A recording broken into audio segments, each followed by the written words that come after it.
Well,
good morning, family. It is 4 minutes past the top of the hour on this 27th day of May, and the road show is on and popping once again. It is another episode of hashtag Truth Be Told. Yours truly, Joe Dupree, in the building from 100 BLK, the Black Station, along with my girl Jax, the life strategist, the art therapist, the speaker, the author, my brother from another mother. You know him from the open line, online, and keeping it real with Al Sharpton and WBLS. Brother Fatine, what's happening, y'all? Good morning. Happy Memorial Day, family. What's cracking?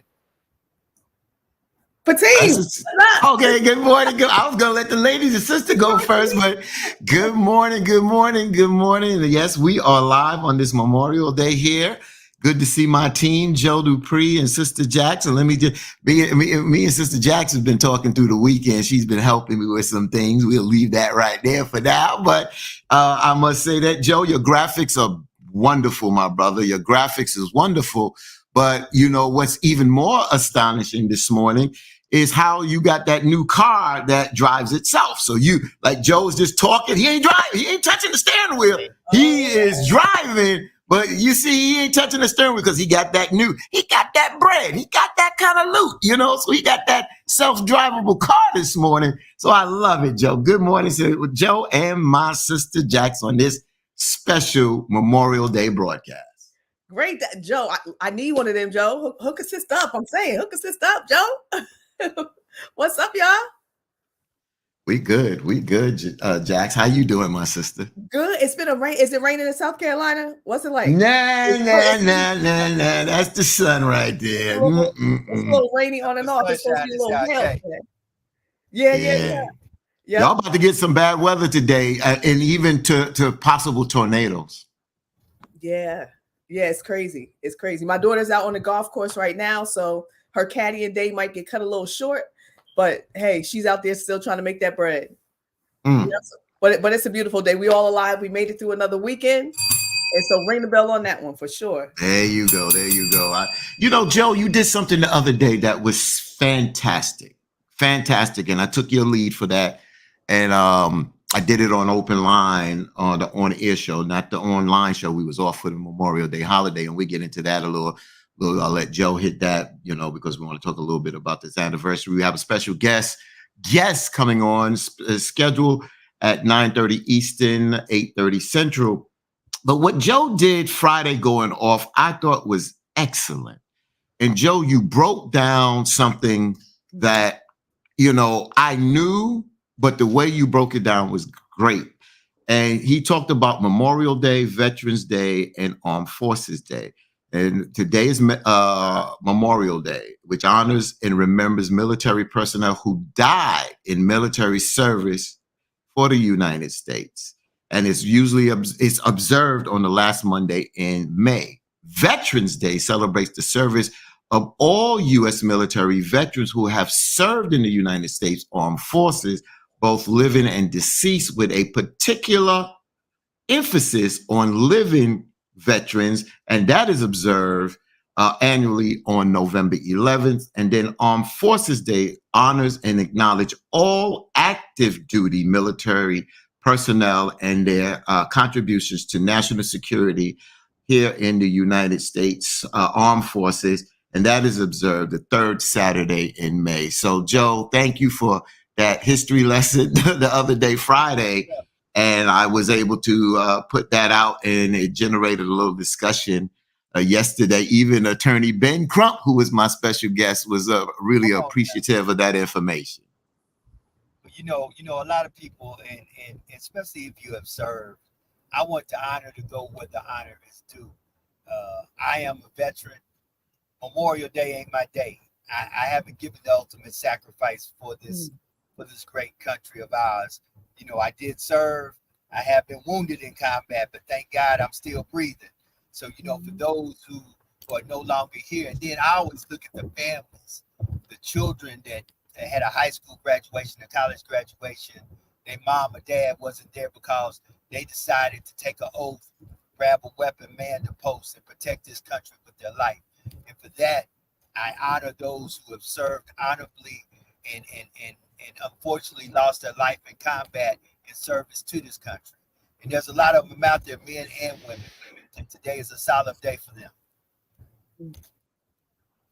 Yeah, it is. And I just think that people need to understand what these holidays mean. And, we may take issues with the politics of America, but we are here, and, our contributions, our own individual contributions, but our contributions for everyone here. I just don't want to sit here and separate, because we all have contributed to try to make this country a better country for us, African Americans and folks that were brought here. Because a lot of people think that, there was no Black people in America, and that's not true. Black people were in America. It's not the first time Blacks came here through slave ships, but the abundance of Black folks that were held in captivity came from Africa, and look what we were able to achieve. But even through our achievement, through systemic racism, and folks, for whatever reason, don't like us, we didn't ask to be here, but we helped build this country. and we should enjoy the fruits of our labor and our ancestors' labor in this country. And the only way we make this country better is we work together. And that's cliche-ish, but you got to put in the hard work to make this country work better. That's right. That's right. And you know what? Also, the Native Americans were here, right? Yes. So with the Native Americans, a lot of people don't realize that Blacks, Hispanic, Native Americans were all part of the same, tribe, essentially. So if you guys have never been to a powwow before, let me tell you, you have to get to a Native American powwow. It is one of the most emotional, powerful, especially for those that know that they have Native American ancestry. And even if you know, especially what tribe that you may be from, whether it be, Cherokee, Blackfoot, so on and so forth, Lenape, it is powerful because at these powwows, it's essentially also like a dance contest, right? So they're, out there on the steel drums, they're, playing all the different, Native instruments. It's out in the middle of a field. So you bring your lawn chairs, your coolers if you want, and you go out there and you just have a great time with your family. You'll see the natives, the Indian chiefs with their headdresses on, and it's literally like, hey, like all of that, but it is powerful. And then when you can identify which tribe, you're like, damn, that looks like my Uncle Jojo, that looks like, my Paw. But it looks like your family, and you see it and you connect with it, because many times when we have African ancestry, we don't really know what tribe we're from or what part, of the continent we're from. But when you can zero down and know which tribe potentially you're from in terms of Native American ancestry, and you see those people and you see they look like your family, it is powerful. I know one, and you know what, there's one coming up. So if anybody is in Jersey, you guys could always Google it, but there's one coming up in New Jersey, in Raritan. It is June 15th through 16th at Middlesex County Fairgrounds. And you can go to Red Hawk Arts Council, and then go to that website and you can get all the details because they travel around the country. But it's beautiful. I know one year when I was at a powwow, it was so crazy. One of the Indian chiefs was, like dancing around in the middle of the circle, and a feather fell out of his headdress. When the feather fell out, the music stopped. The whole entire fairgrounds was silent. And everybody's like, what is going on? Then they performed a whole ceremony in the middle of, like the feather, or right in the middle of the field where the feather had laid. And at the end, they expressed to us that when a feather falls off the headdress of an Indian chief, it signifies one of our fallen soldiers. And so at that point, they had to pray and they had a whole ceremony around it. And then they picked it up and then they continued on, with the event. But it's such a beautiful event.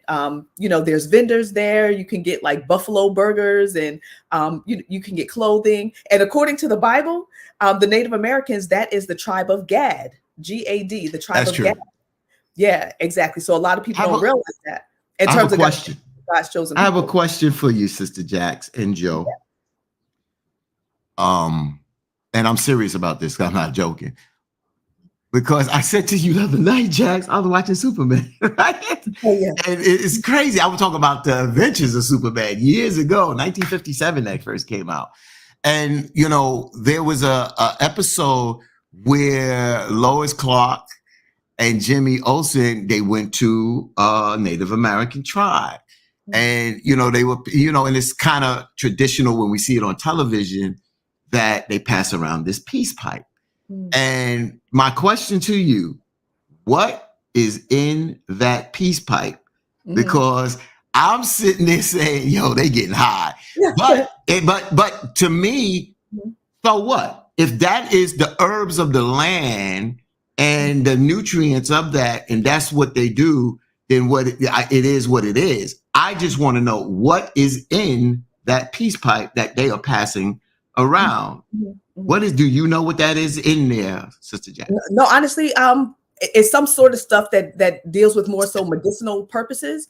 And I remember reading something. Sound like marijuana to me. Yeah, I'm not going to say exactly what it is because I don't fully know the details. Right.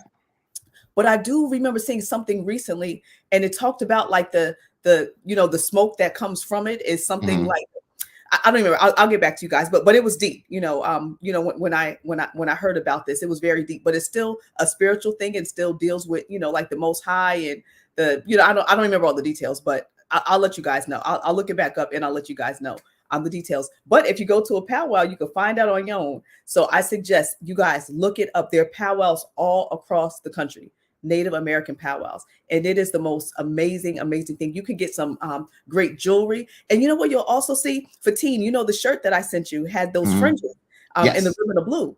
When you go to a powwow, you will see fringes everywhere because that is what our Native people did. I actually got a grocery bag. You get the grocery bags from like ShopRite or the grocery store now. It might have a image on it. And it's funny, one day I was putting my groceries away and I looked, and the girl who was wearing a Native American dress, she actually had fringes with a ribbon of blue on the border, and it was on the ShopRite bag. And I don't know who handles marketing and stuff. Maybe they didn't realize it or even understand what it is, but that is a symbol of God's chosen people when you choose to follow God's laws, and it mentions it in the Bible, wearing fringes with a ribbon of blue. So you will see a lot of that also at the powwow. Fringes was big amongst our people. So for sure.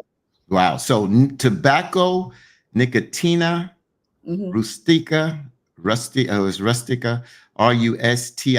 was originally used primarily by Eastern tribes, but Western tribes often mixed it with other herbs, barks, and plant matter in preparation commonly known as kanique. So that is what is in those peace pipes. It's interesting because it seems like there is some type of nicotine there. Oh, for sure. So nicotine, is included there. So I just was curious, just like when they when they go to Hawaii and they pass the poi. What's poi? What is that? Exactly. I get fascinated by the grass scrap, the hips moving. And exactly. It's amazing. I've been hypnotized since a kid. My parents, my father looking at me crazy, and I'm 8. Dad, them grass. I'm just watching the grass move, Daddy. Yeah. At 8. I'm just looking at the grass move. You watching the grass move, all right. That's right. I'm sure. If you ever come down to Mardi Gras, one of the things I always tell people when you come down to Mardi Gras, you got to check out the Black Indians on Congo Square. You got to check out the Black Indians.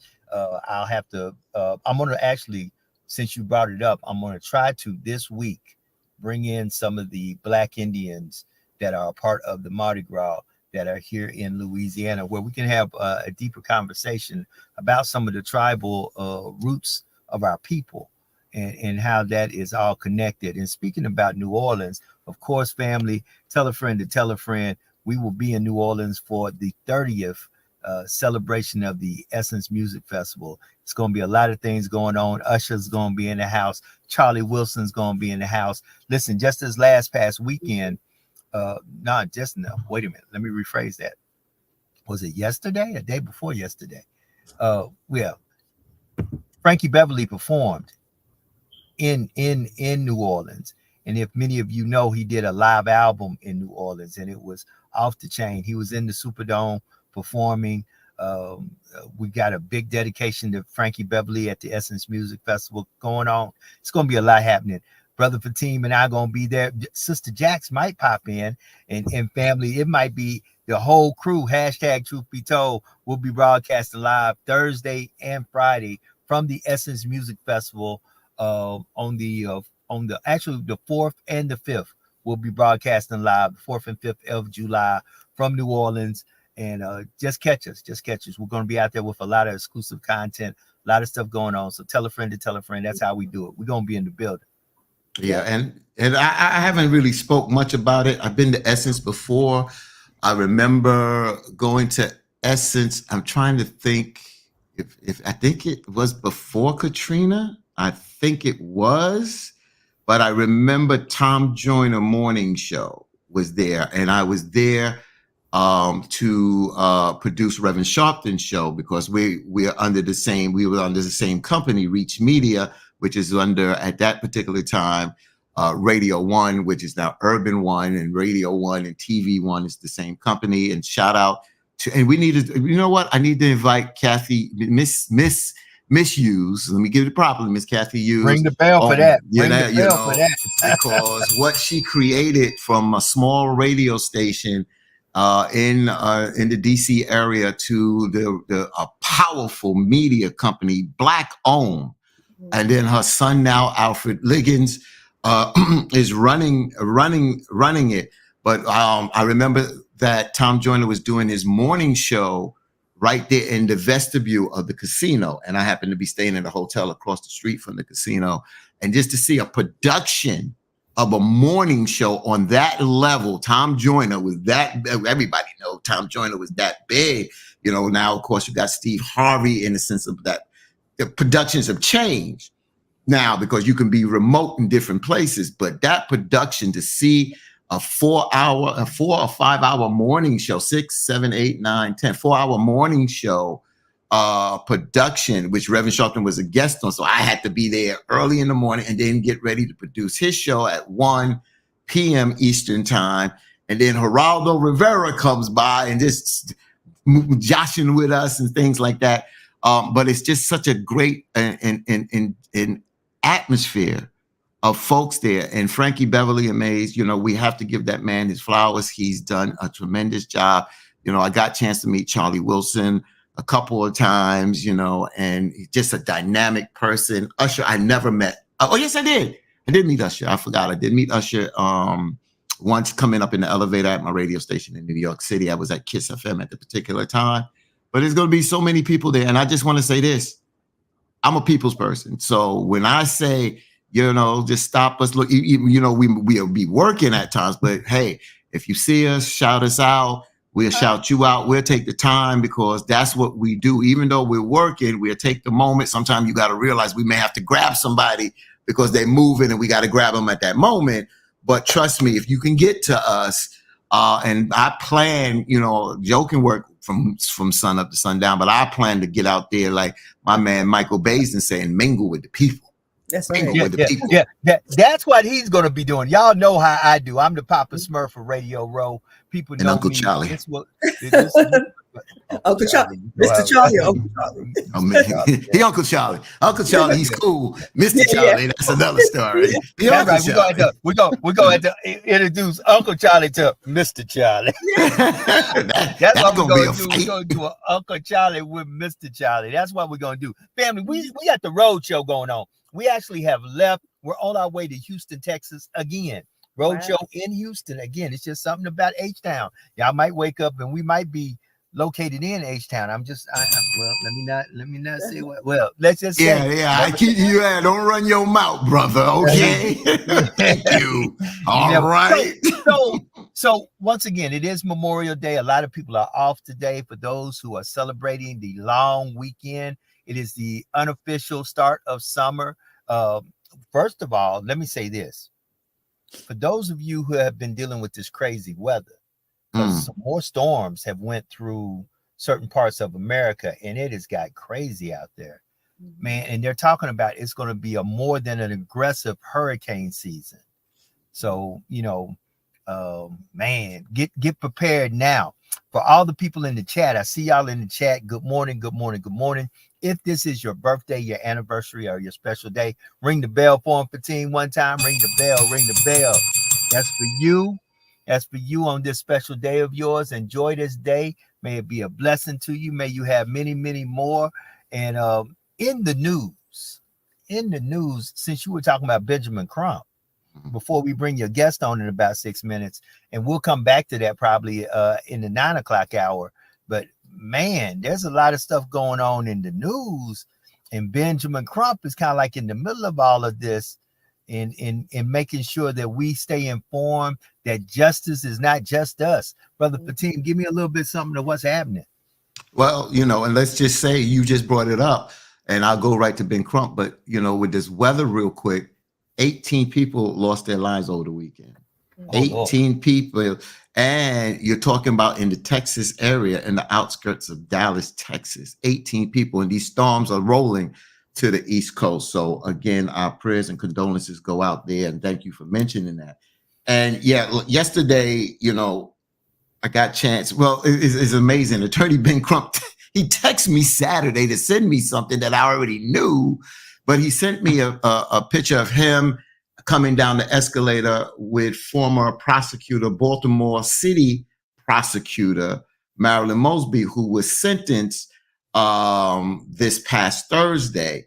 and she was given a lenient sentence, and Attorney Crump, text that to me. So I said, brother, would you be willing to come on the broadcast to talk about it? I mean, I've known Attorney Crump, but he's just so busy. Sometimes I can't go direct through him. I have to go through his office.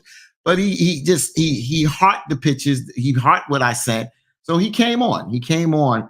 And it's ironic. I invited him on to talk about Marilyn Mosby, but there were so many other stories that he was involved in. And when I looked at my rundown from last year, Memorial Day, I noticed that this past Saturday, May 25th, was the four-year anniversary of the murder of George Floyd, which was a pivotal moment in a fight against systemic racism and police brutality, sparking not only a national but global protests and movements advocating the justice and police reform. There were 4 police officers that either were convicted or pleaded guilty. Derek Chauvin, he was convicted of second-degree unintentional murder, third-degree murder, and second-degree manslaughter. He was sentenced to 22 and a half years in prison. Thomas Lane pleaded guilty to aiding and abetting second-degree manslaughter, sentenced to 3 years in prison. Then you had J. Alexander Kuhn pleaded guilty to aiding and abetting second-degree manslaughter, sentenced to 3.5 years in prison. And then you had Tal Theo, convicted of aiding and abetting second-degree manslaughter, sentenced to 3.5 years in prison there. So that's one of the things that we got involved in. And then, of course, we jumped in to the Marilyn Mosby situation. And then we jumped into some other cases that he was involved in. We're talking about Memorial Day, and you had an outstanding Air Forceman. We have to call his name, right.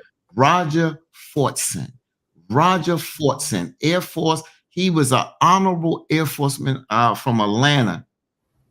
He was killed by a Florida deputy white, Air Forceman black. And when his colleagues spoke from the Air Force, they talked about thanking the parents because he was already a tremendous individual before the Air Force received him. Brought me to tears.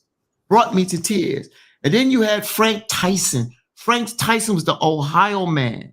That he was a 53-year-old Ohio man. Tragically, he died in police custody back on April 18th.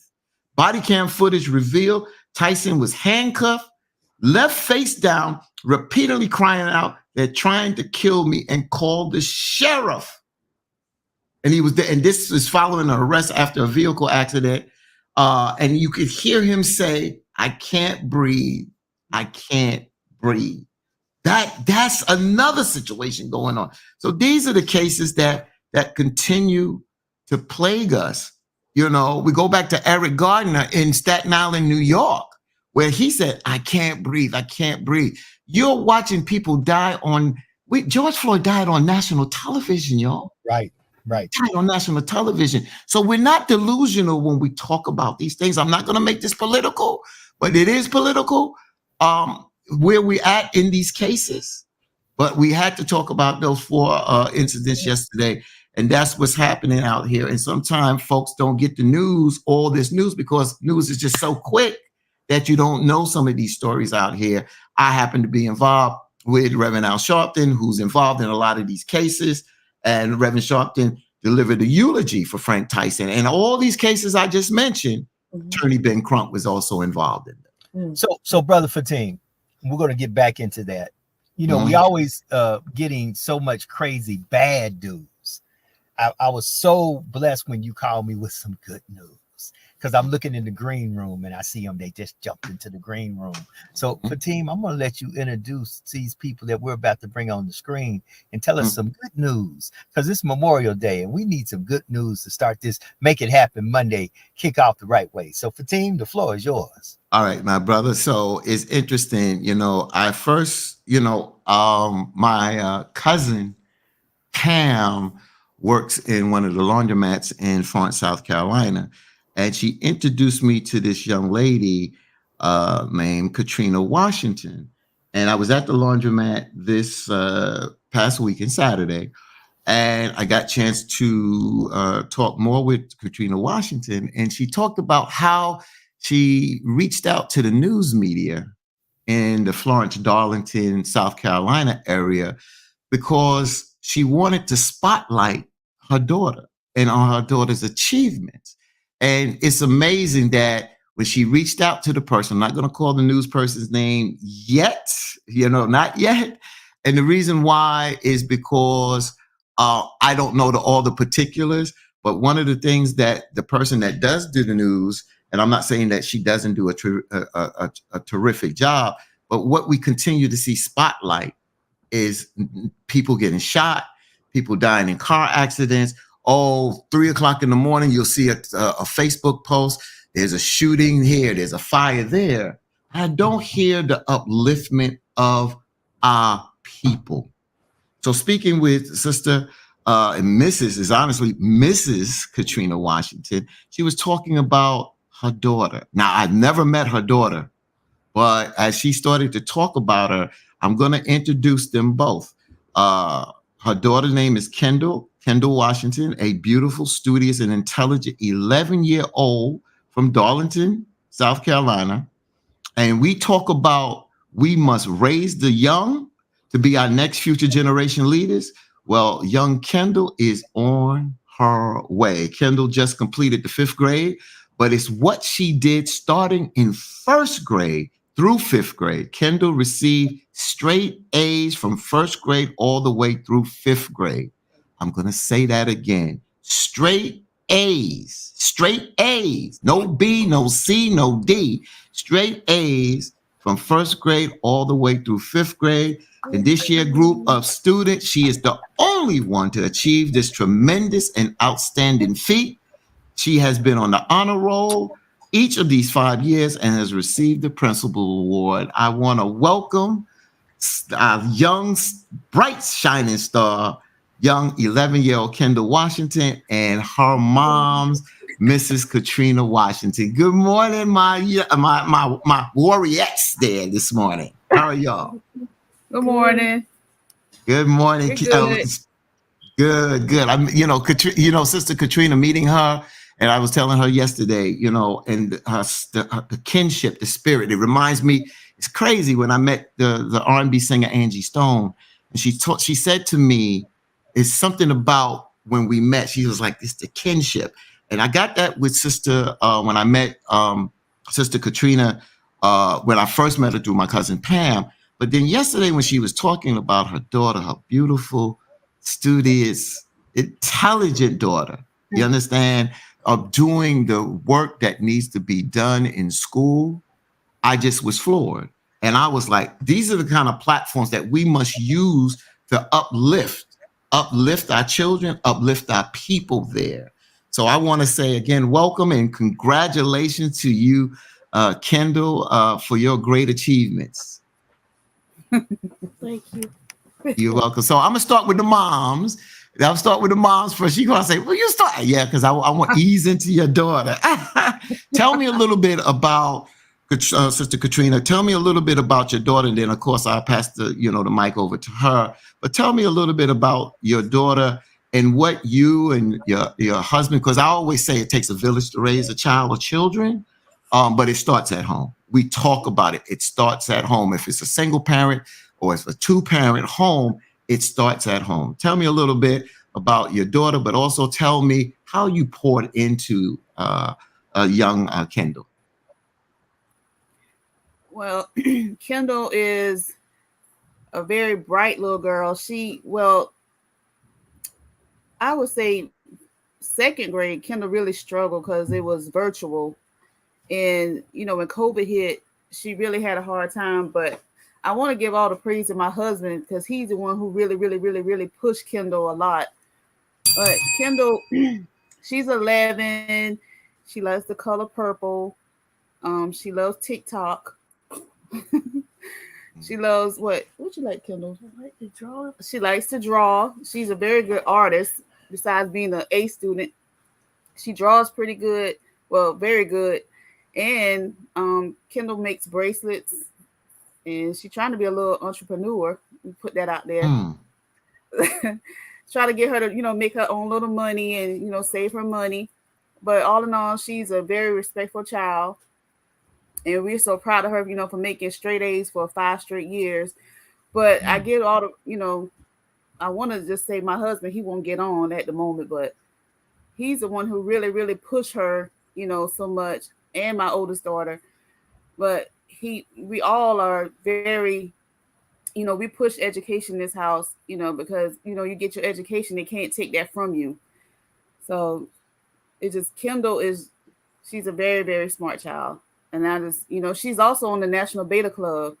And she gave one of the, what you did, Kendall? You did one of the not the open speech. I did a speech on the Beta Club ceremony. Yeah, she did a speech at the Beta Club ceremony this past March. Amen. So let me just say this before I go to our sister Jax, because she works with a lot of young children out there. And I'm going to call your husband's name. I never met your husband, but I'm not, I'm a smart man. I want to know his name. So I know I don't have to go to her, Katrina, and say, what's your husband's name? Jermaine is your husband's name, correct? Right. There you go. So I appreciate you bringing him out. Don't tell me he's shy getting on the camera, but it's so beautiful about what you talked about, the family pouring in. I'm going to turn to Kendall. And Kendall, I just want you just to be free. Tell me why you like school so much.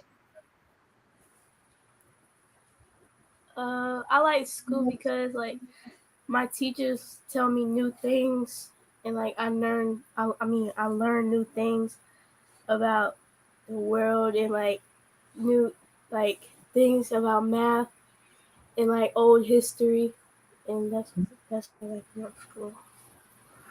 Okay. I know this is the first time on that camera here. That's not a problem. It's cool. Trust me, I've been there like that also. Let me turn it over to my co-host, Sister Jax. Jax? Yes, great job.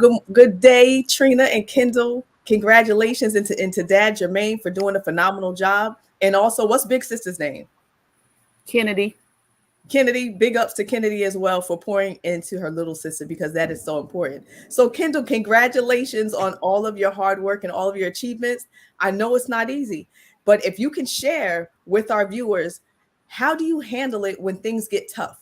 When you're in school and maybe you're learning a new concept and you might not quite understand it the first way, what makes you different as opposed to just giving up and say, I don't get it, I don't care, versus plowing through and saying, I'm still going to maintain my grades and get an A in this class no matter what? How do you handle that? Well, I don't really know something. I go to my teacher and ask for help, and they kind of tell me how I can do it so I can get a good grade on the whatever I'm doing. Absolutely. And that's so beautiful and profound you said that, Kendall, because even a lot of adults don't realize that. I always say asking for help is a sign of strength, not a sign of weakness. So in your moments of weakness, you go to ask for help, and then you get strong and you're able to conquer, to do the work. Now, Mom, for you, when did you start first reading? You and Dad and Kennedy, when did you guys first start reading to Kendall?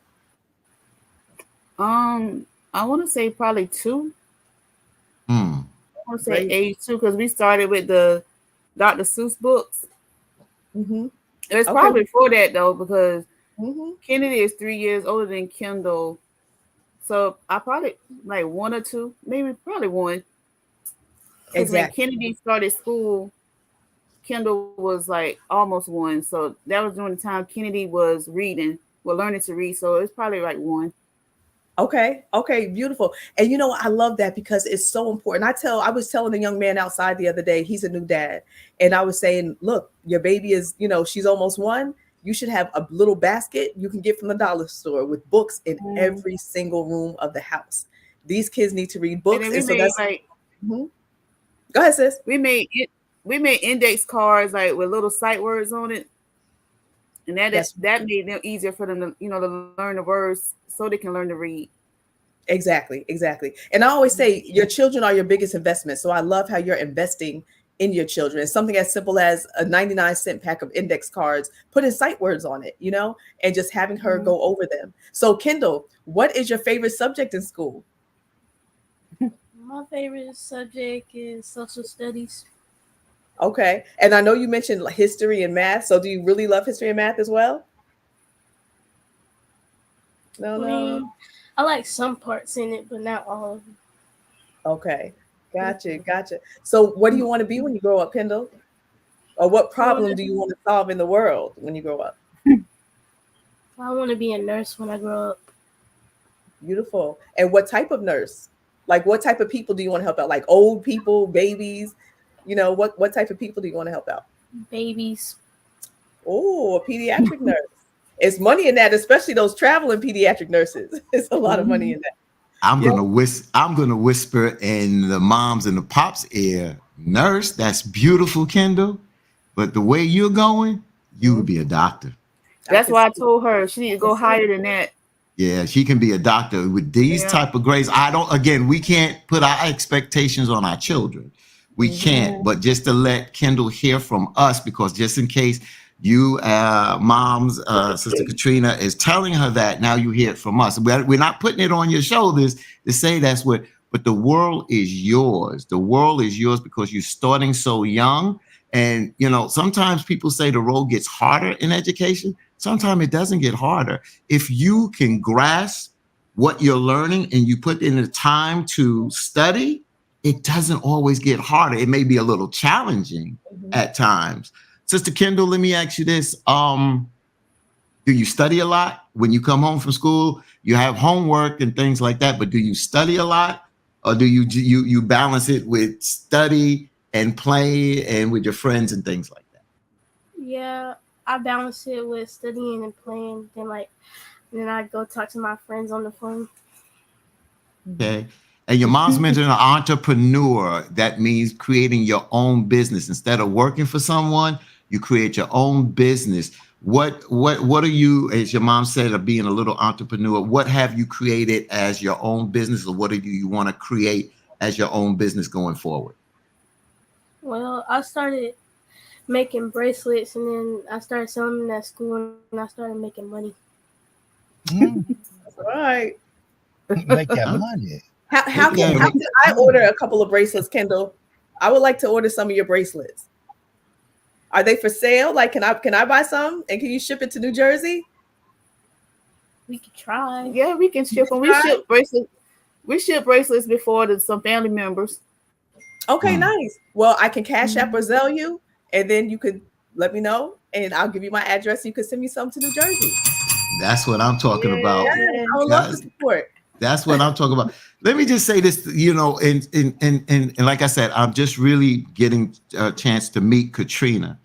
And, you know, yesterday I looked at some things on your Facebook, Sister Katrina. And I'll just say this, and I mentioned about it takes a village to raise a child, or children. And just looking briefly on your Facebook page, I see a lot of love from family and friends. When I looked at your Facebook and some of the pictures and some of the things you put out there, I see a lot of love through the smiles, through people just communicating. I call it community, and communicating there. And then you talk about what your family has poured into your baby girl. Can you talk a little bit about your family, Sister Katrina, and your friends, because it seems like you come from, or you surround yourself with, a lot of people that is about love? Well, I came from a very, very, very small town called Remini, South Carolina. They no longer have a zip code there, but I'm the youngest of 5, and my nephews are more so like my brothers to me, and I have one niece out of all like 14 nephews, and we're all like around the same age. And growing up, our family just taught us, you know, to always look out for each other and love on each other, because that's all we have. And I have one particular best friend, me and her, we've been best friends since we were like 2nd grade, and we're still friends. And she's more so like my sister to me. Then I have another best friend since 9th grade, but I love family. I love friends. I just like doing stuff with my family. Once a year we have game night. We go on trips together. I have like trips. We girl trips with my friends. And it's with my girls, it's just Kennedy and Kendall. And I always tell them, like, it's just the two of y'all. Y'all need to just love on each other. And, you know, if you fight, fuss, you know, make up with each other, because it's just the two of y'all. We have to just love each other. That is, and I picked that up yesterday. And remember, I say, Sister Jax, I vibe people. I vibe their energy. But, you know, just meeting Sister, Katrina, and she telling me about her daughter, and I appreciate you accepted your friend request, and just seeing that, I said, this is what it's about, and to me, that is so important. Let me pass it back over to Sister Jackson, then get Joe back in here real quick before we end this interview here. I'm not gonna keep y'all up all day here. Y'all might be cooking out this afternoon or whatever. That's right. No, we're trying to find a cookout. Oh Lord. What team were you eating at today? So we're doing you. I'll hit you. I don't need the whole South Carolina coming over to my cousin's house today. That's right. So Kendall, on your free time, what is it like? What do you like to do when you have free time, when it's no school and you don't have to study for a test or create a project? What do you like to do when you just have Kendall time?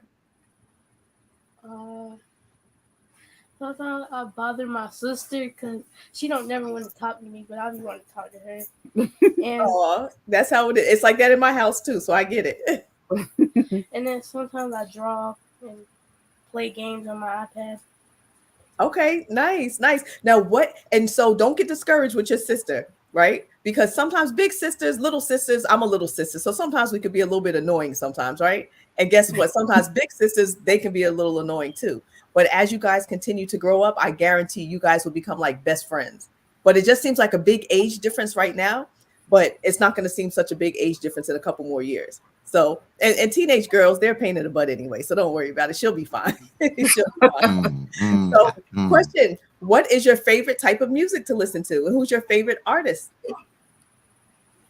I like R&B music, and my favorite music artist is SZA. Oh, really? Okay.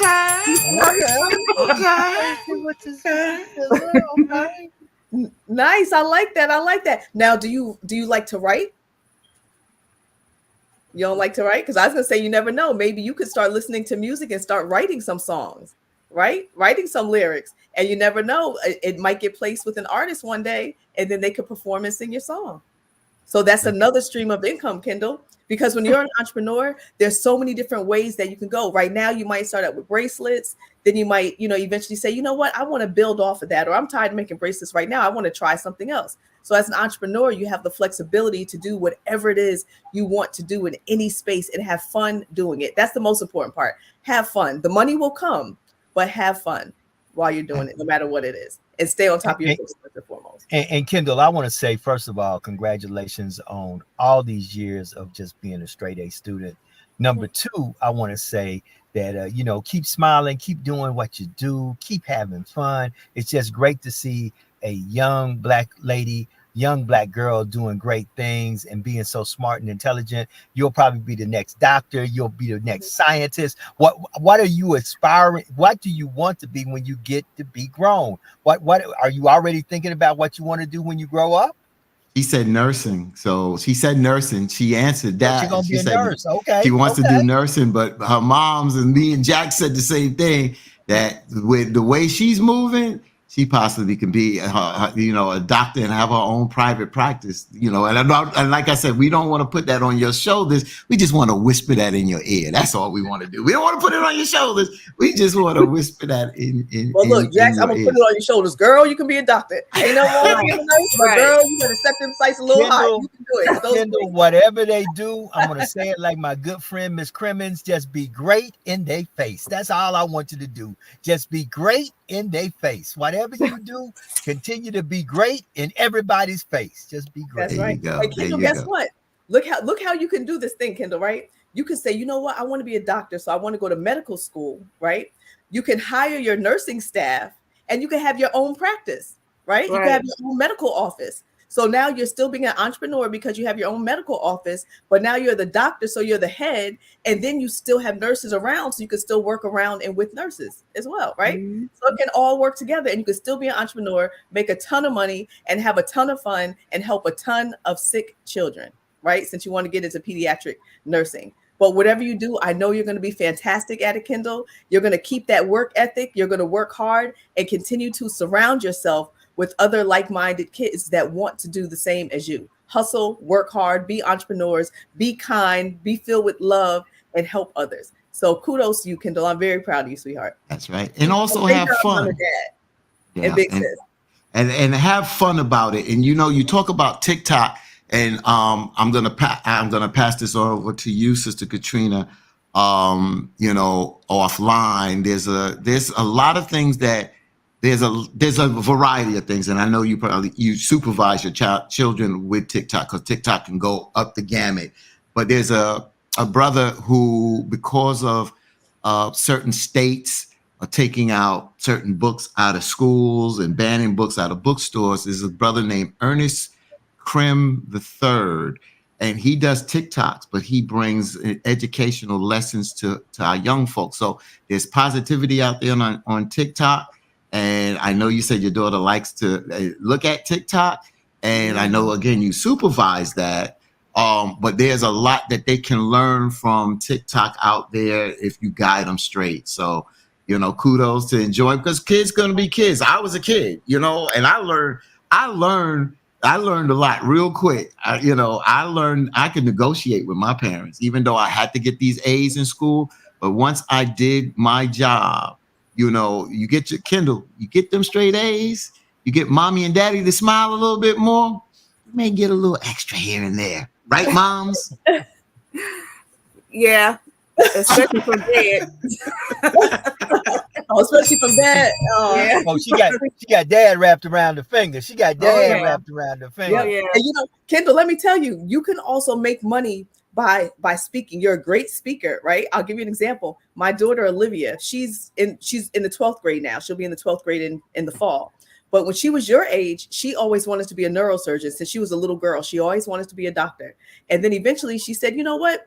At first she wanted to be a pediatrician. And then one day she tells a story how she was at school and a little kid sneezed, and she said boogers flew out everywhere. And she looked and she was like, oh no, I do not want to deal with kids all day, every day with boogers flying everywhere. So then she started getting fascinated with the brain. So she started reading books about the brain. She would look on YouTube at brain dissections and said, okay, you know what? I want to be a neurosurgeon one day.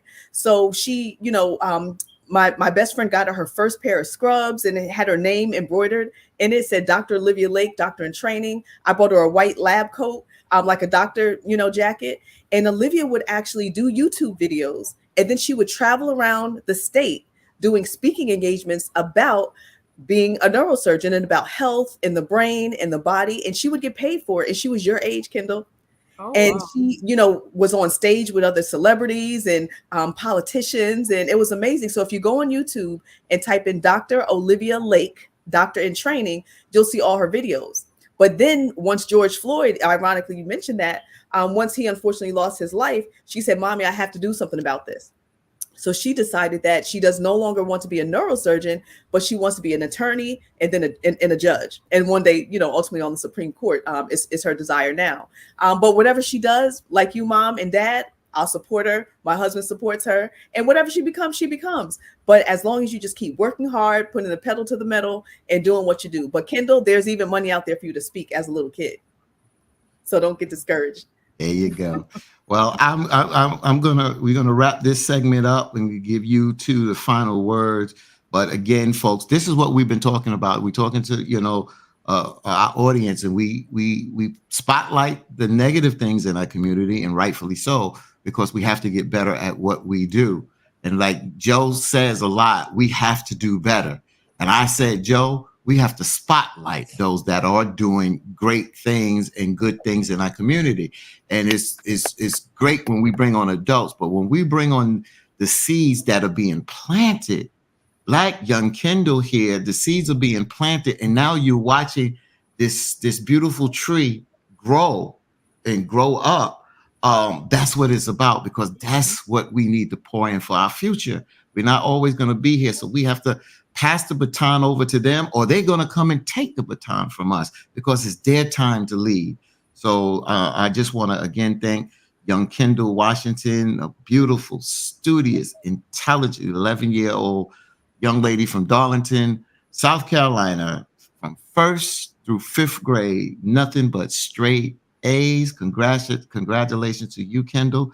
Congratulations to you, Mom, Katrina. Congratulations to your husband, Dad, Brother Jermaine, and also to Kendall's bigger sister, Kennedy. Congratulations to you all, and congratulations to everybody that pours, that village that pours in to your daughter. That, you know, that's so important. And I'm talking to the other media outlets. Do your job. Make sure that you balance what you put out here. Come on, and make sure that you uplift those, because when you see kids out here doing what they got to do, don't say, oh, they just doing what they got to do. No, they like to be spotlight too, because they are doing the work that needs to be done, and they need encouragement and applause as well. All right. So I'm talking to my media colleagues out there. All right. So for me, Sister Katrina, my young little star, Kendall, again, congratulations, and y'all enjoy the rest of your Memorial Day. And I'll leave y'all with any final words that you want to say. I'll start with you, Kendall. Anything that you want to say, you can say right now.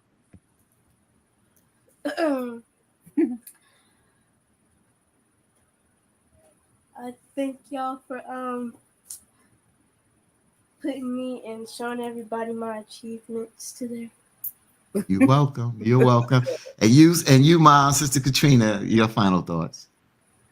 I just want I just want the community to know, like, there's more so positive things than negative things that need to be reported, because there are some young kids out here that's doing the right thing, and down here in the South, or particularly in this area, all they want to report is negative stuff. They need to balance it and put out positive stuff as well.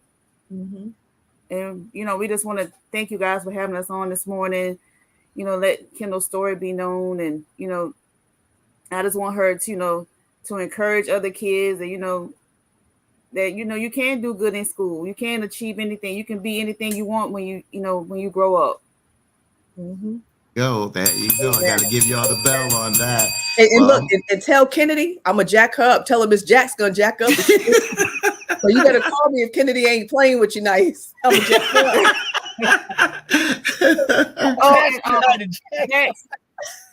up. Jace, Petit have my information if you want to, get the bracelets from Kendall. He can give you my information. Perfect. I will order today. Yep, okay. Absolutely. There okay, I'll put you guys call after the show. Yeah, I'll put y'all in touch with each other. There you go. All right, Sister Katrina, my young star. I call her Starshine. There you go. Starshine, young Kendall, 11-year-old. And shy dad, Jermaine, brother Jermaine, shy dad. I saw you. I know he's over there. I saw her look at him. Tell Jermaine to stop playing. We need to see what a strong black man looks like. Jermaine, you better come up on the camera and say, hey, it's okay. You need a haircut, my brother. Come on. Come on in this picture, Jermaine. He's a little shy because he's a Dallas Cowboys fan. Oh, wait a minute now. Wait a minute. That's why he come on. Right there. Ain't nothing been popping since 1994. Don't start no mess, Joe. I don't want to be nothing, brother. But again, thank you, Sister Katrina, and thank you, Kendall, for joining us. And, I'll be in touch. I'll put you and Sister Jackson in touch. I'm going to share this video. I'll send a copy to you all a little later. I'll probably send it tomorrow because I'm going to go. I got to get Reverend Sharpton radio show together. Then I'm getting out, But I'll put y'all two in contact. But again, thank you both on the tremendous job that you are doing and continue to do with your children and what y'all are doing even as adults, enjoying life, but being responsible adults and being responsible parents. Thank you again. Okay. All right. Amen. Thank you guys. All right. Thank you. Have a great day, guys. Bye. Have a great day. All right. Peace. So they just brought up something, and I don't know how we're going to do this because it's hard to do a day, but we're going to have to do 5 minutes of funk, no bad news. Mm-hmm. Just like Houdini, 5 minutes of funk. We're going to have to do 5 minutes on each show where we absolutely give no bad news.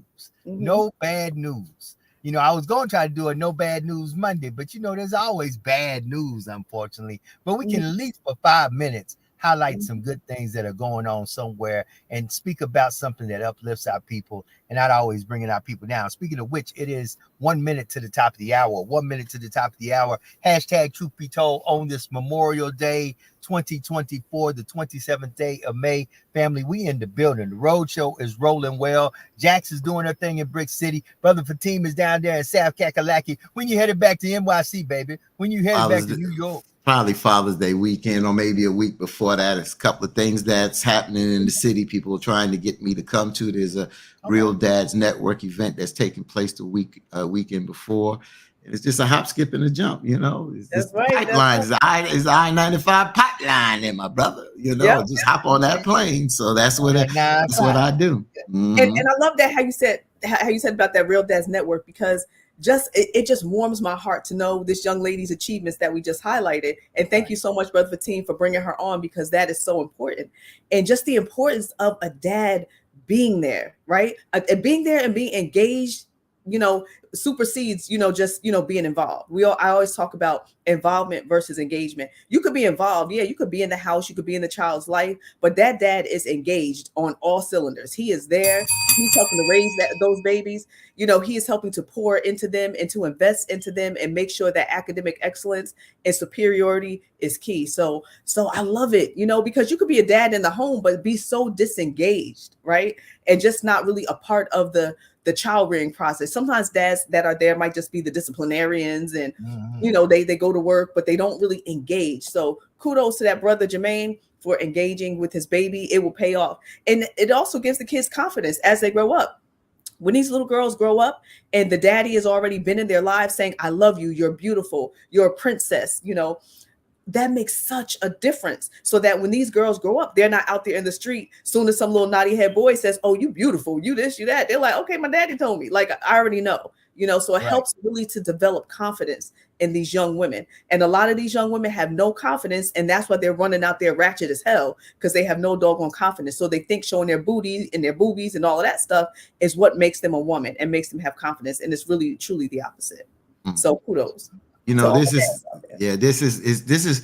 is, you know, food for the soul. Watch how Jax runs with this. You just see how Jax runs with this here. And it's so good that, you know, and again, we are a vehicle that is driving this to the folks out there.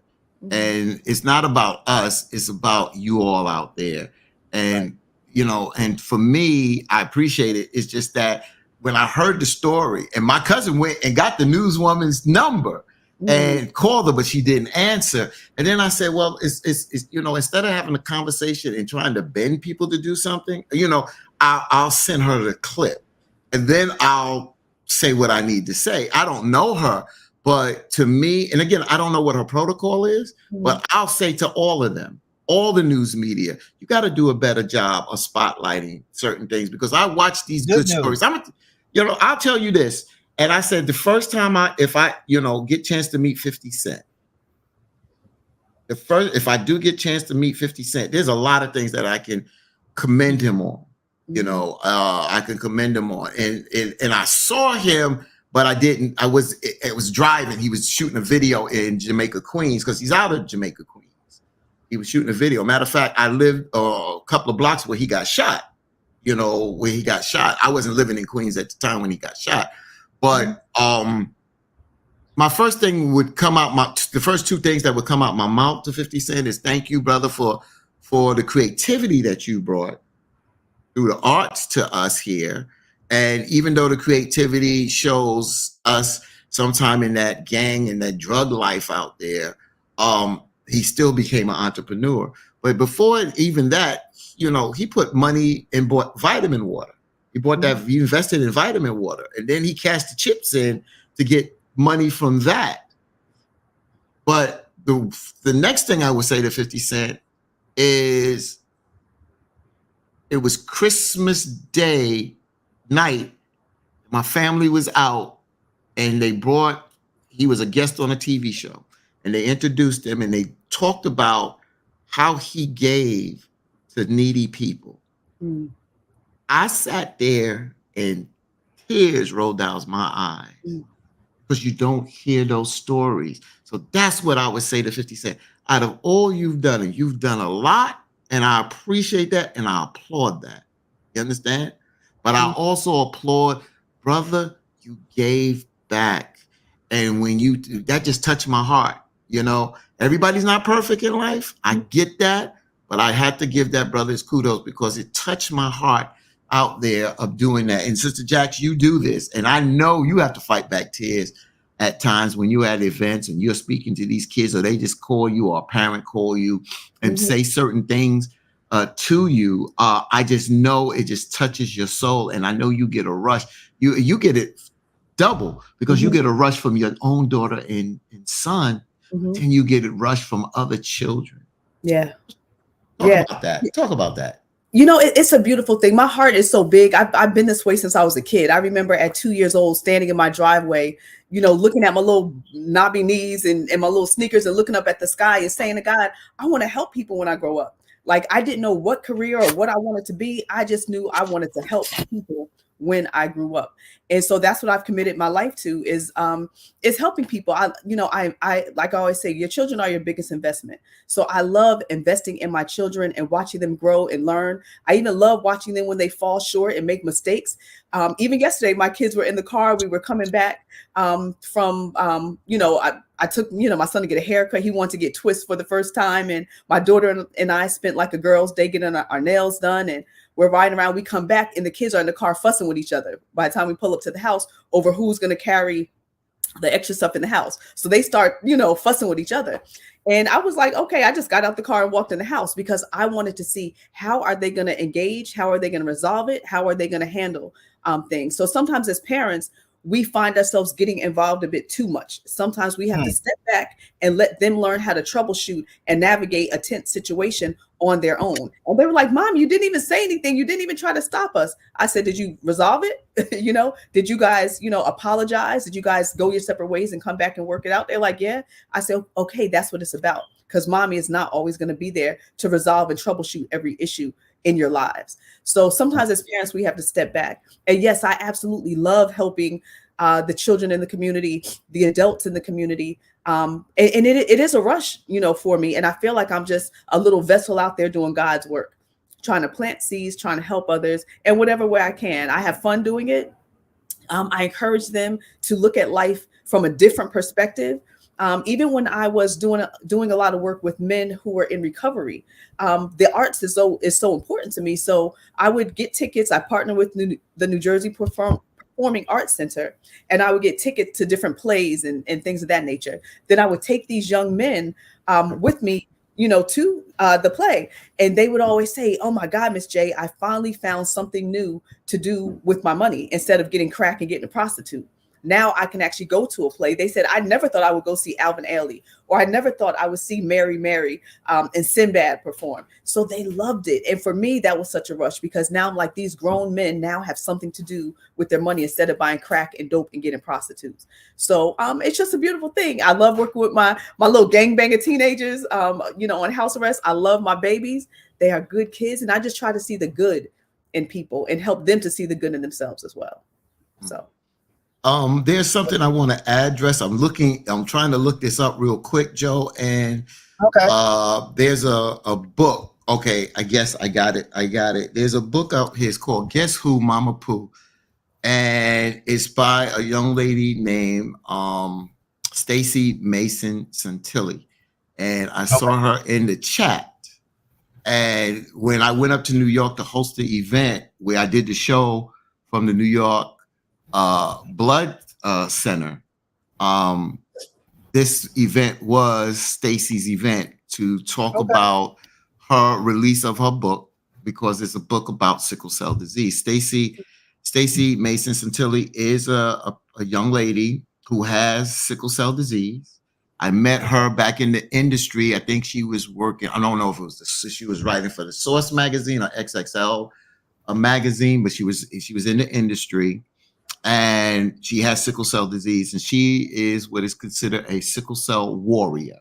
And her and her other friend created this website of sickle cell warriors out there. And I saw her in the chat, and I've said on this show that we're going to talk about sickle cell disease. So Stacy, we got a project because I want to talk to you and other sickle cell warriors across the country. But since we can do this by StreamYard, I want to talk to other sickle cell patients or individuals, not patients, sickle cell warriors that are global, not only domestic, but international.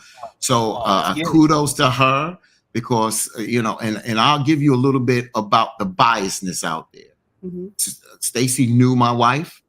He knew Hanifa.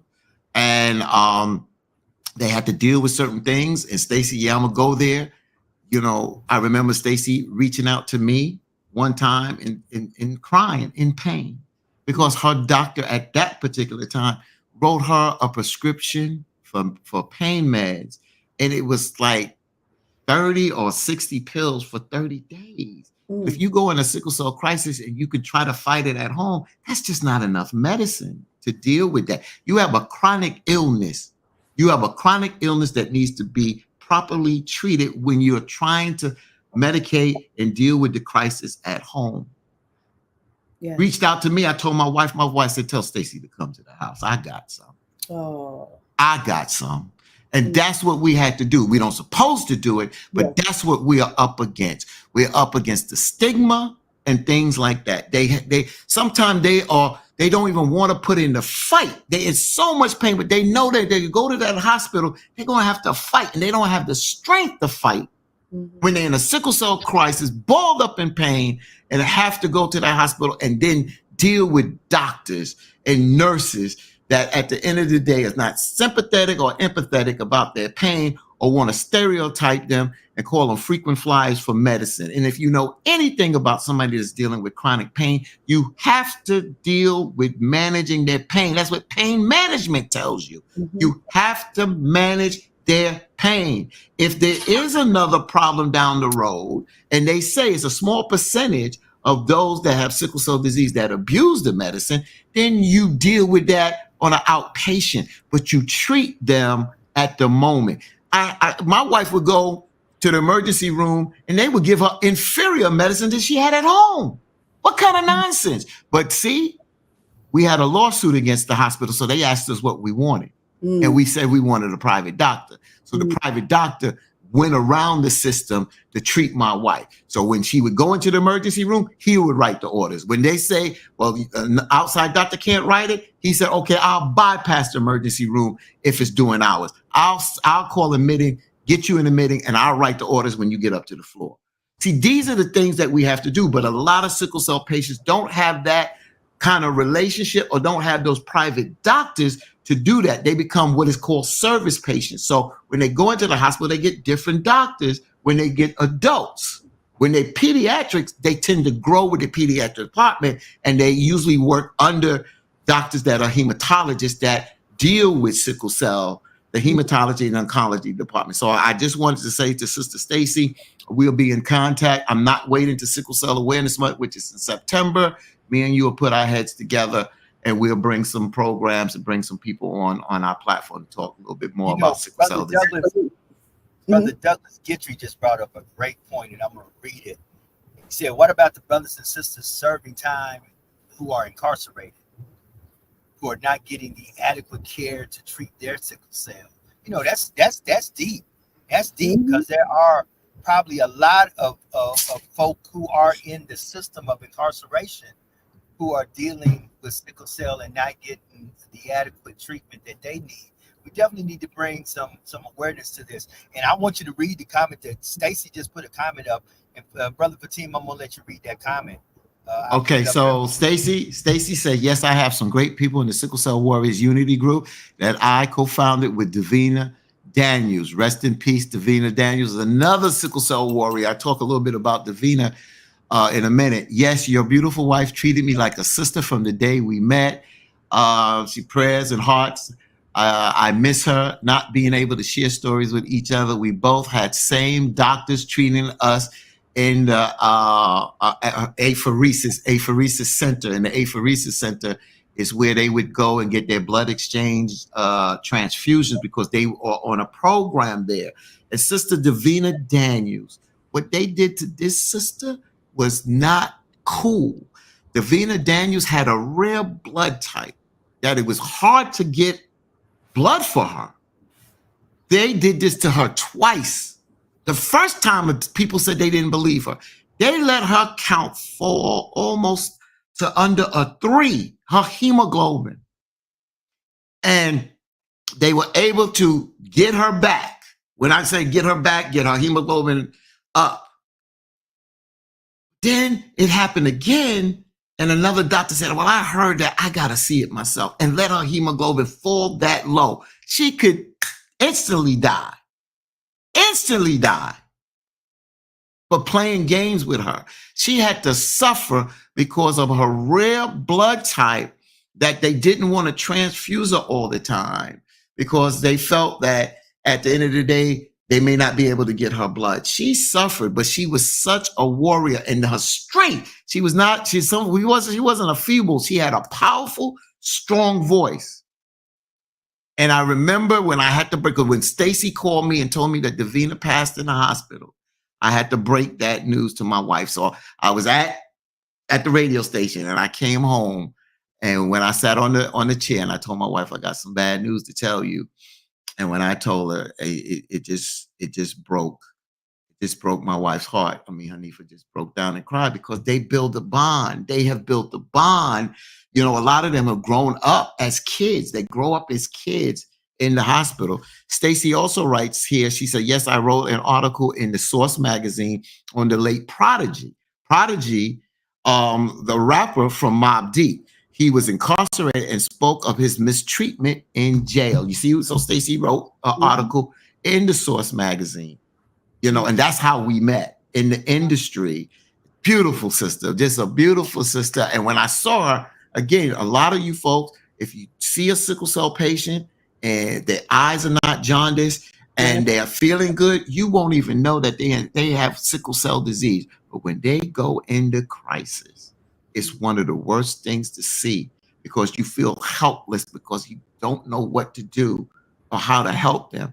But when you see them get mistreated, and my wife had me, I advocated, and you see I get in this mic face, I got in doctors' faces like that. They called security on me, and I said, I'm not budging from this hospital until the nurse does her job. You know, my wife was getting a transfusion, and she was getting IV fluid. She's a bad stick.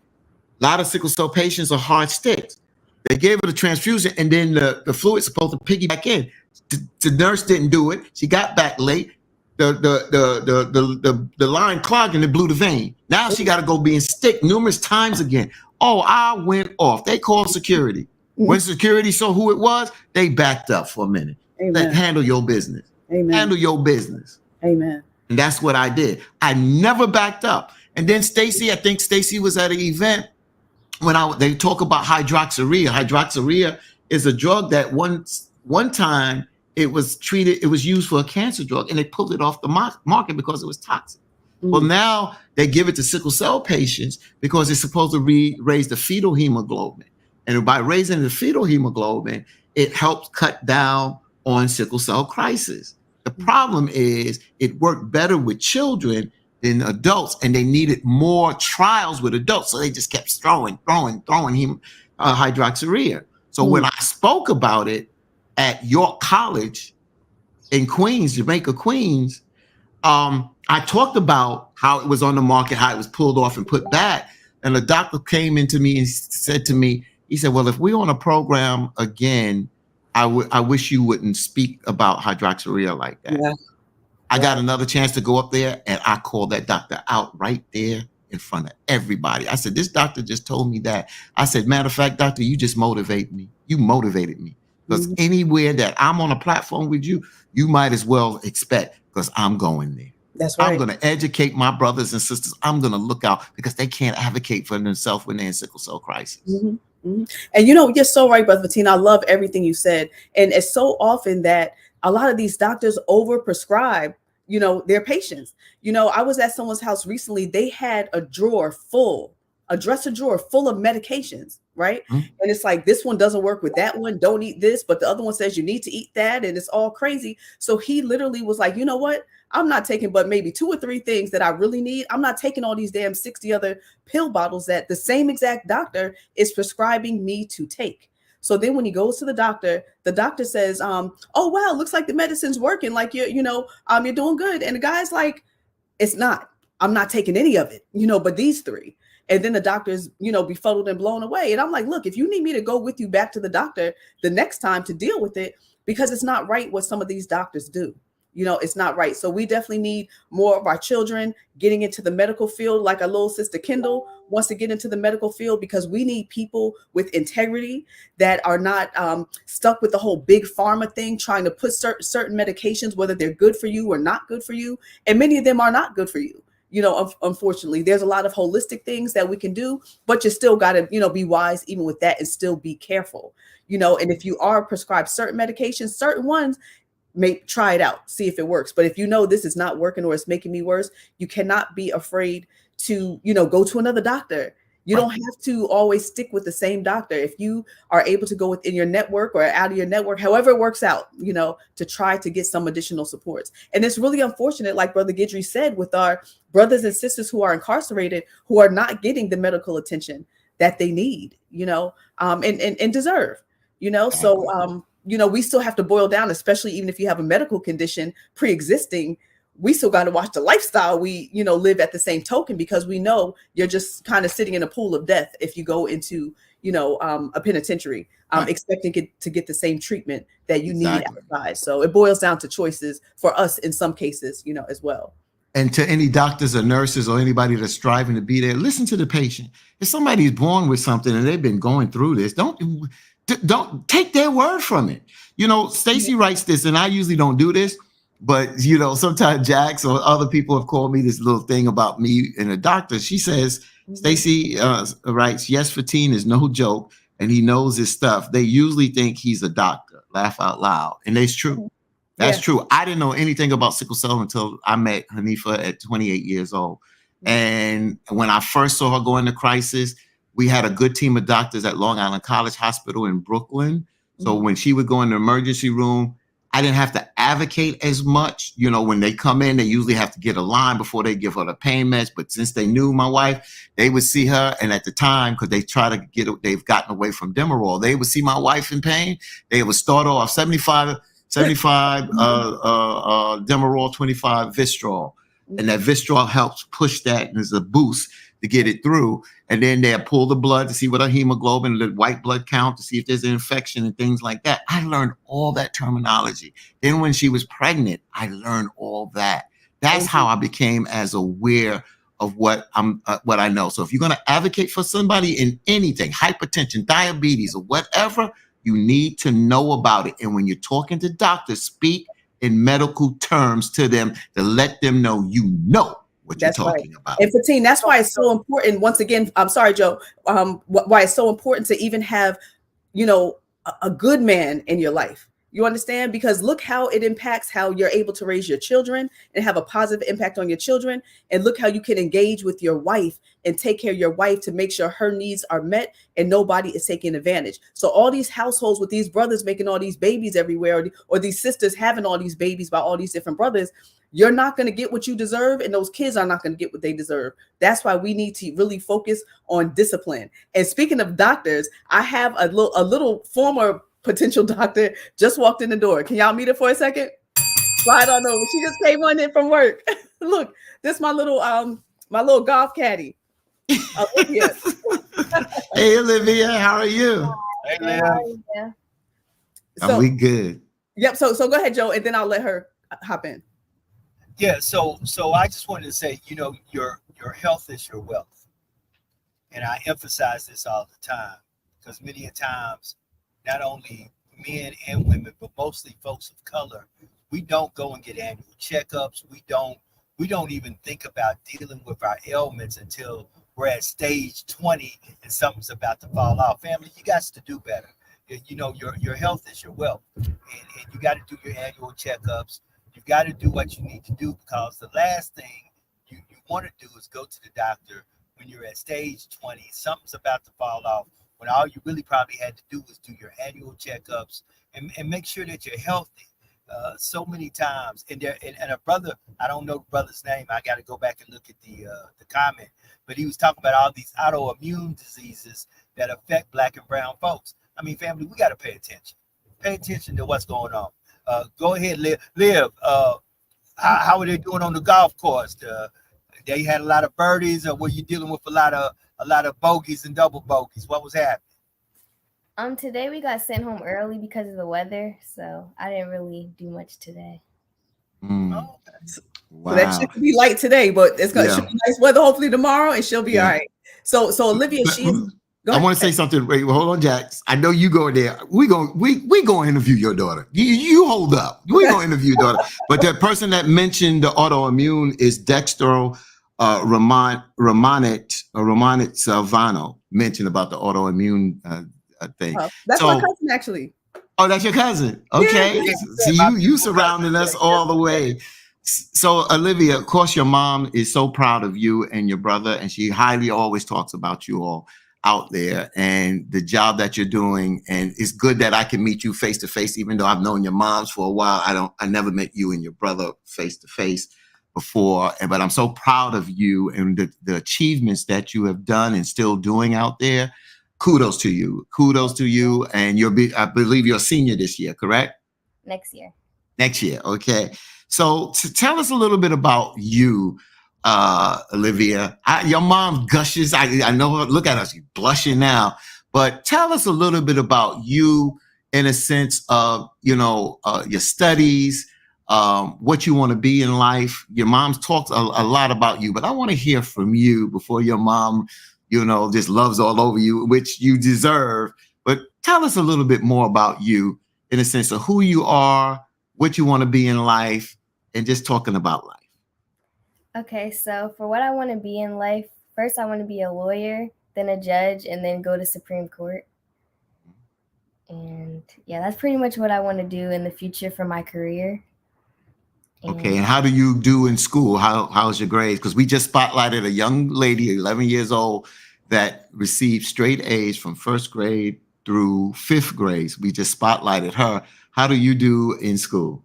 I do good in school. Good in school. Mm-hmm. And you like school or love school?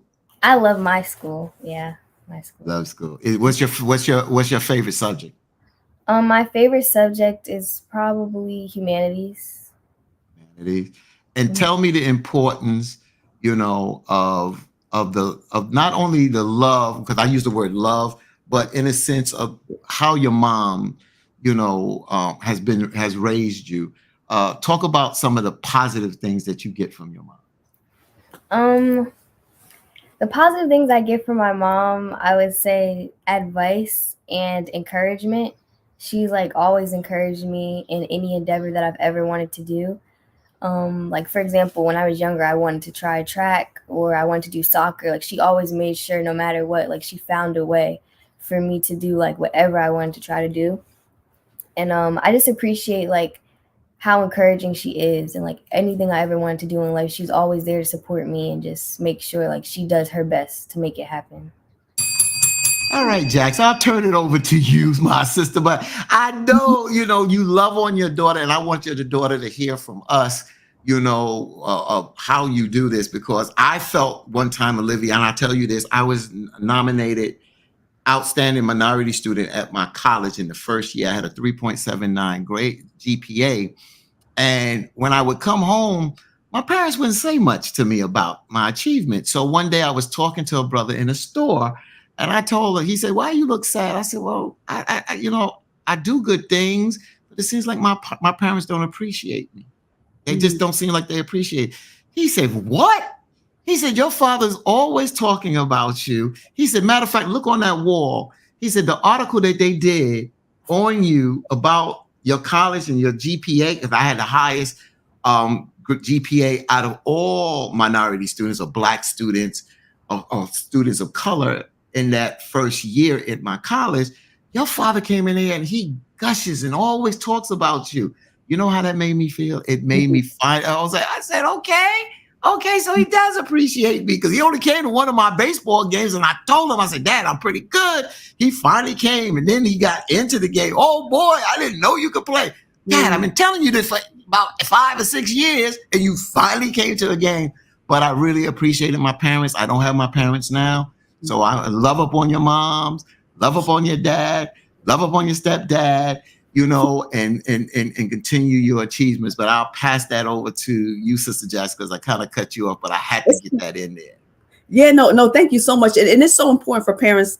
Like you said, it goes such a long way when they can inspire and encourage their children and become engaged in what they're actually doing. Like Olivia said, if she ever expressed any interest in anything to me, I'm like, all right, we're gonna make it happen. So when she was a little girl, about 4 or 5 years old, she was fast as hell, you know, just running in the neighborhood, to the point teenage boys wanted to race her. Like, who is this little girl? Just learned how to walk basically, and is like could run fast as heck through the neighborhood. So teenage boys were racing her in the neighborhood, and many of them she was still beating at, you know, 4, 5, 6 years old. So she wanted to get in the track. At first, she wasn't old enough, but once she was old enough, what were you, about 7, maybe 6? We got her into track. She went to the Junior Olympics 5 times.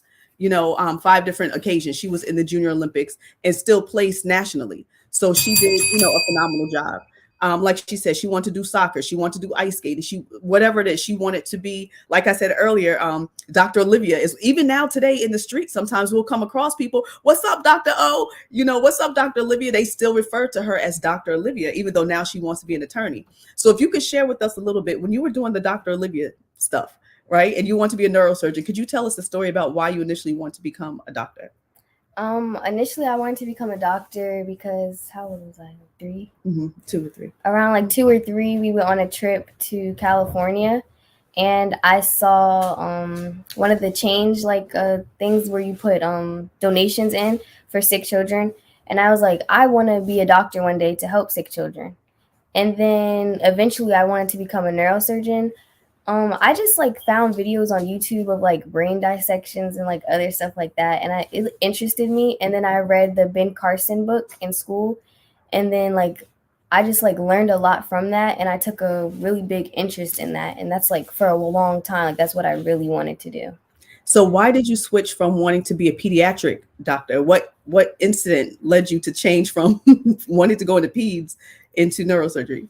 Okay, so first I wanted to do work with children because that was what the donation was for, to help sick children. But I think in 4th grade, I was sitting in class and there was this kid, he was just sneezing and just stuff coming out, and it was unclean. So I was like, yeah, I can't work with kids. Yeah, your mother described it today, and I don't even want to repeat the word. Yep. Oh God. Yep. So she switched it up. And like I said, she was in the 5th and 6th grade traveling around getting paid to speak on the stage with congressmen, senators, you know, people in the community. And she would handle Q&As on stage with the microphone, this little tiny kid. And what made you decide now you transition and want to become an attorney? Mm-hmm. And George Floyd, what happened during that time? So around quarantine, during the whole George Floyd death and all that, I decided I really wanted to be a lawyer and do be a civil rights attorney. And then I realized there's only but so much that a lawyer can do. At the end of the day, you could be a good lawyer, but at the end of the day, it's up to the judge. And then eventually certain cases do go up to something higher in the Supreme Court. So I was like, that's something that I can see myself do. And also for representation, looking at Supreme Court, there's not a lot of people that look like me. So I feel when I'm older, I want to be a face for kids that are my age or younger to be hey, I can do it too. Let me just jump in here real quick. I'm jumping in here real quick, and then Jack, you can continue. I'm sending this clip to Attorney Ben Crump. I'm sending this clip. I cannot make no promises. I will not put that on because I'm not going to abuse my relationship with Attorney Ben Crump, but that's my man. But I will ask him to say if he can't give you a call to record something as an encouraging message to you. Because he was involved with the George Floyd, and I had him on my radio show yesterday on WBLS in New York and New Jersey and Connecticut in the New York tri-state area. And this past Saturday was the 4th anniversary of the George Floyd murder. So what you just said there, we didn't have this plan, But what you just said there is just such an encouragement. And he's a top civil rights attorney. And how we got involved is because a young man died and he had sickle cell trait. And they wanted to put it on sickle cell trait. And I knew it wasn't that. He was abused in a boot camp. He was overexerted and he died from the overexertion. I have to send this clip to Attorney Bancroft to see if he could send some kind of words of encouragement to you, Sister Olivia, because that is so true and so big. And he is the type of individual that pours into everybody, but especially our young folks. Thank you. Amen. Amen. Thank you so much, Brother Teen. So I just wanted my baby, like I said, she just literally just walked in the door from work. So I just want to pull her in to even highlight her and spotlight her. I'm very proud of her. She works, really hard. She, was out the door at 6:30 this morning. She drives now. She's about to be 18 in a few months. So she literally, gets herself up. When she started high school, I said to her, I'm no longer going to wake you up for school in the morning. I said, you're old enough now that I'm not going to do for you what you can do for yourself. So now it's time for you to start being responsible and wake yourself up. So she wakes herself up when it's time for work. She realizes, sometimes another caddy gets there a few minutes before me. I'm not ever going to let that happen again. So now she makes sure she's the first caddy there. So she'll get there half an hour early just to make sure that she gets a loop that day to get paid and also to get a scholarship for college, because like we said, in the fall, she'll be in the 12th grade and, she's super excited. She's done several hikes with her school. She's hiked over 100 miles, stayed in the woods for a week doing a 100-mile hike. She did that twice and came back as a leader to lead other children in that journey. And she's just a phenomenal young lady raised up here in the brick city of Newark, New Jersey. And I'm just proud of you, Liv. Mommy loves you, Bucket. Mommy loves you.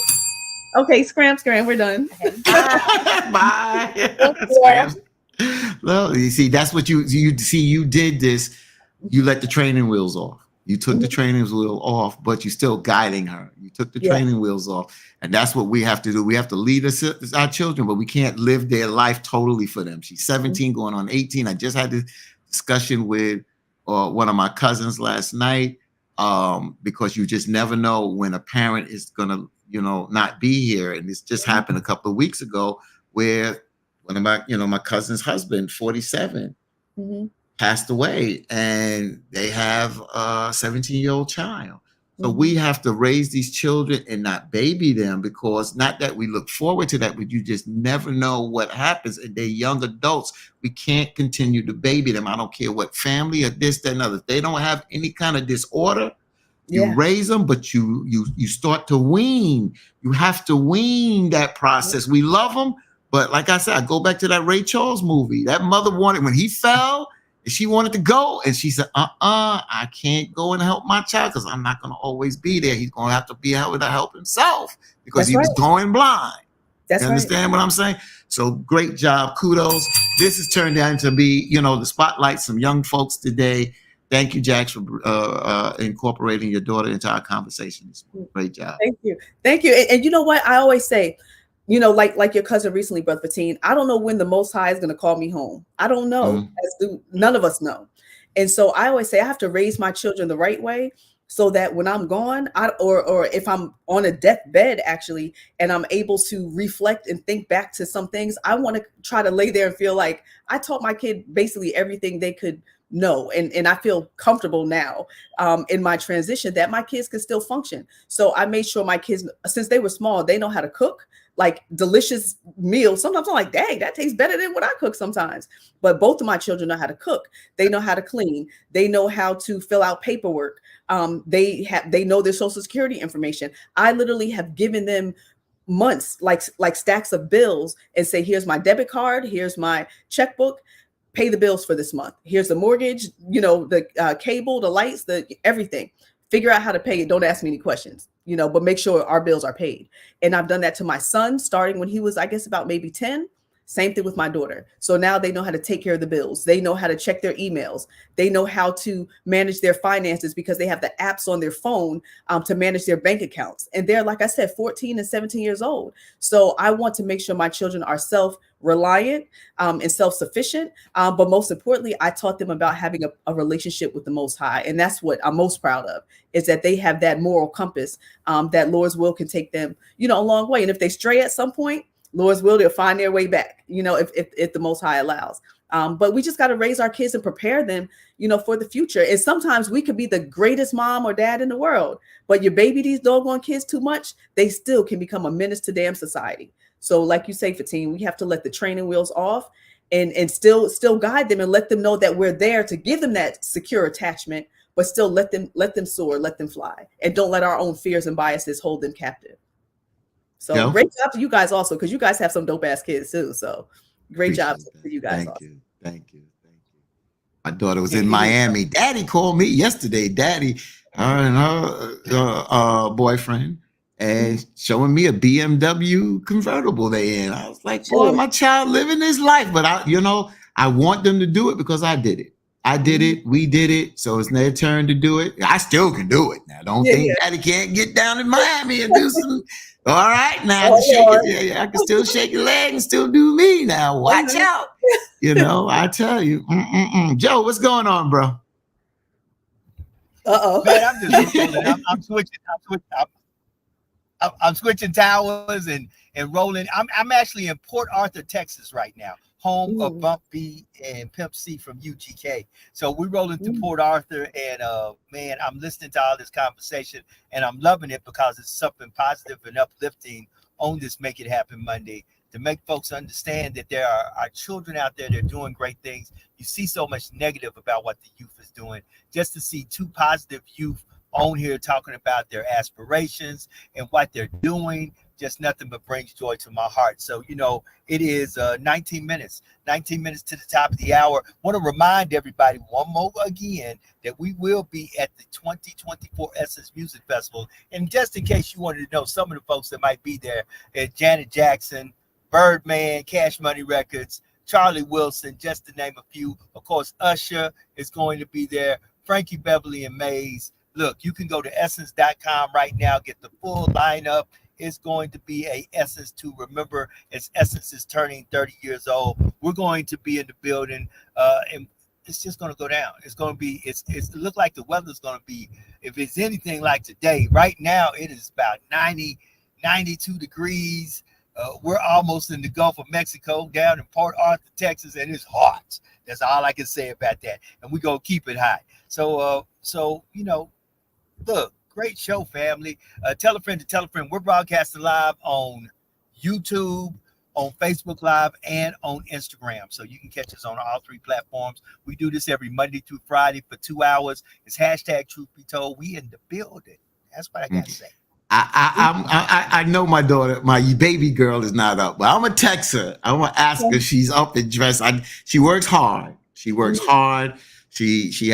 received a promotion, so she's running at her job. She works with YMCA in Queens, New York, and that's my baby girl. And not only that, she wanted to go back to school. So she's in school, York College. She didn't want to do it virtual. So she has to leave the job. She has to study this, that, and the other. And she just sent her grades over, and she really did well, juggling work, school, loss of her mom's last year. That's a lot on her plate, and it's at times she has some, I don't want to use the word breakdown. That's too strong of a word. She just have her challenges in life that sometimes drives her to tears because she's trying, she's pushing, but sometimes it seems like when one thing happens, it's a domino effect. So kudos to my baby girl, Rakaya, Janae Stroman, on her achievements there. And when she works hard, but when she does get chance to play hard, she plays hard. She celebrated her birthday. She was out there in Los Angeles. She went to California. She goes to Puerto Rico. So my children, is we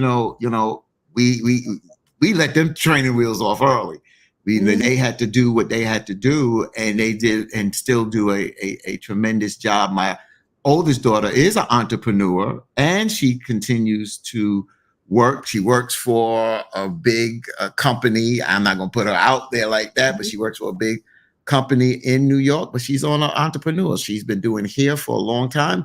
And I'll let her tell you one day that it came out of me buying them for the holiday 2 brat doll heads. And that was it. That's how my daughter started. I want you to see this bridge we're getting ready to cross over. Hold on. Let me flip this around. Hopefully y'all can see that bridge. that we're crossing over here in a minute in Port Arthur, Texas. If you're from Texas, everybody knows this bridge, but we're getting ready to cross over that bridge. We lost Jax. Hopefully Jax will be back. I know Joe, we can't. Joe, you got to zero your camera in. We could not see no damn bridge just now. You couldn't see a bridge? Okay. No, because you got the camera too high.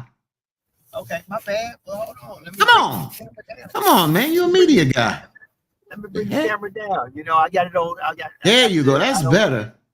Now, okay, that's okay. I didn't know. Where's the bridge? Yeah. Where's the bridge, Joe? Where's the bridge? Port Arthur, Texas. We in PA. We in okay. Port Arthur, Texas. Right. So gotcha. Getting ready to cross over this bridge. Bridge City, actually. That's the name of the city that we're actually going into. It's called Bridge City. So I hopefully Jax is getting ready to come back. Yeah. Let me just say this, Joe. So my daughter, I just texted her, right? And she FaceTimed me. So I asked her, so I'm talking to her as I'm talking to you. I was gonna put her on the podcast, but like I said, my daughter works hard. She runs a program at the YMCA in Queens, and she's also back in school. And as we was spotlighting young people, I wanted to spotlight her if she was up and dressed this morning. So that's why I sent her this message. So as I'm talking to you all, I'm talking to her as well. So what we'll do, we'll plan it because she's not quite up, but like I said, she should get the rest that she deserves because she goes very hard. So Rakaya, I will call you back a little later, but that's why I reached out to you because I was gonna spotlight you this morning. She's smiling now. She's smiling now. That's right. There you go. You know, it's there you go. Adults life be life, and it ain't easy. Adults. Yeah, it's not. It's not. Well, Rakaya, I'll call you back a little later, okay? Because we live right now. I'll talk to you a little later. All right, so 14 minutes to the top of the hour. The road show is in full effect, to be exact. Tomorrow we will be broadcasting live from Houston, Texas, as we make our way back to Louisiana for Tell the Truth Tuesday. For Work It Out Wednesday, we will be back in studio for Work It Out Wednesday, Turn Up Thursday, and Freedom and Fun Friday. And don't forget, like I said, we're getting ready. Memorial Day is today. Once again, this day is a solemn day that we reflect on those who have given the ultimate sacrifice of their life in service to this country and military service for this country. And right now, as there are conflicts raging throughout this world, I implore you to pray. You know, pray and ask God's grace and mercy. For right now, there is somebody somewhere who has lost a family member in some of the horrific wars that are going on throughout this country, not throughout this country, but throughout this world. And you know, we need to just figure out a way to love one another. Life is a precious thing, and time is definitely too short. So what anybody, y'all barbecuing? Who barbecuing? Somebody doing something today? Somebody cooking something? My family is doing. I don't do that. I'm in Texas, so I'm about to get some. I'm about to see Texas. You get some what? I'm about to get some barbecue. Some Texas. I better be some beef ribs. Hey, I don't care what. What it is? Get that pork off that fork. When I say don't put the fork on the fork, hey, me and hold up, come on, let me get my brother here, Daniel. Tell him we eating something. We are eating something. Okay. You're lucky I don't put you on the late Isaac Hayes diet because I call the late Isaac Hayes my brother. That's right, hot butter soul, brother Isaac Hayes. I said, brother, you got me eating this alfalfa. I feel like I'm a horse. I'm eating grass. Oh my God. I called him. Yo, he said, Fatih, you woke me up, man. You know I got to be up on the radio in the morning. I don't care. Yeah. Brother Ike, you got me eating grass, brother. I'm grazing. You stupid. I'm grazing. He laughed so hard. He talked about me on the radio. Fatih called me and wake me up talking about he grazing, eating grass. That's right, brother. You got me eating grass. So you guys go eat some grass if you're going to put some pork on your fork today. Uh-oh. Brother, I'm eating some Texas. They say everything bigger in Texas. We in the heart. Get some Texas, get some beef ribs. My wife slammed beef ribs, boy. They fall off the bone. Don't let me go to the Bible, brother. Leviticus 11:7. Oh, okay, come on. Come on. Uh-oh. The lips is tight Leviticus now. 11:7, boy. Talk about that swine. All right. Oh, now I want to talk about the good book now. Okay. I need to bring my boy here where it goes. Sir Thomas, how is it that thou allowest that fork to hit that fork? Yeah. That lightning bolt will come out the sky as soon as them teeth get on that damn head. That lightning bolt coming.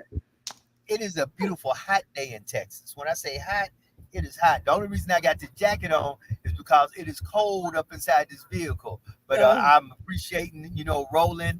And like I said, we're making our way into the great state of Texas and family.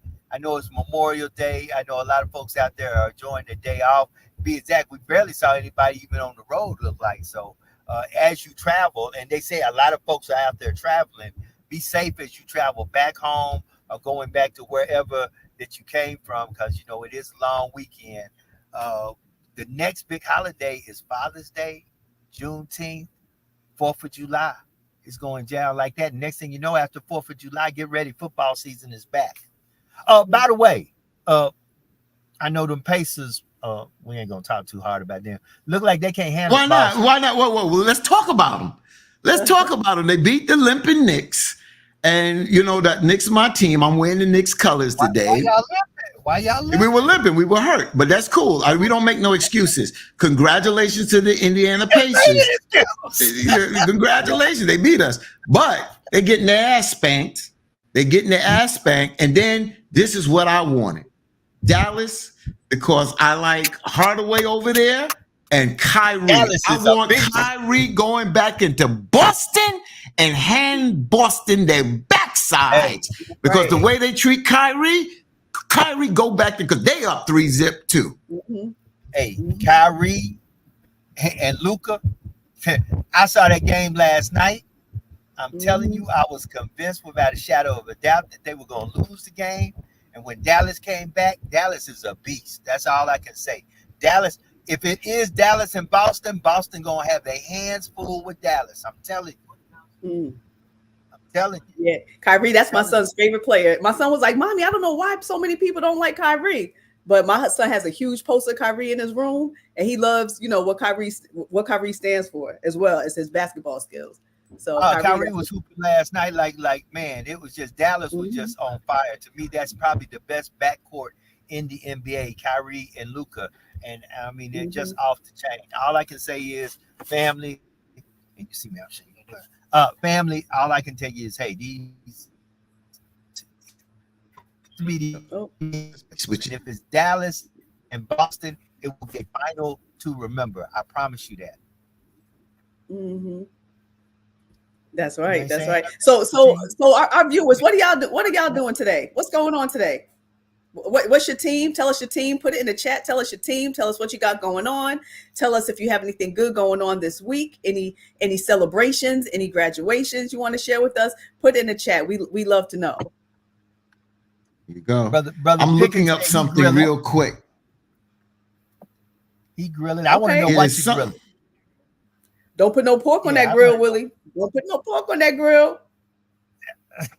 They tried. Y'all with the no pork on the fork, boy. Y'all own that. It's 7 minutes. Hold on. 7 minutes to the top of the hour. Look, I'm about to. Okay, Joe, I got some information for you. Come on, give it up. Because we'd be amiss if we didn't say this today. And I'm glad. I thank my co-host yesterday for bringing this up because it's something I used to do. I used to do every Memorial Day, especially as the producer, I would give it to my guys. So the first Memorial Day in America was held by Black Americans, took place on May 1st, 1865 in Charleston, South Carolina.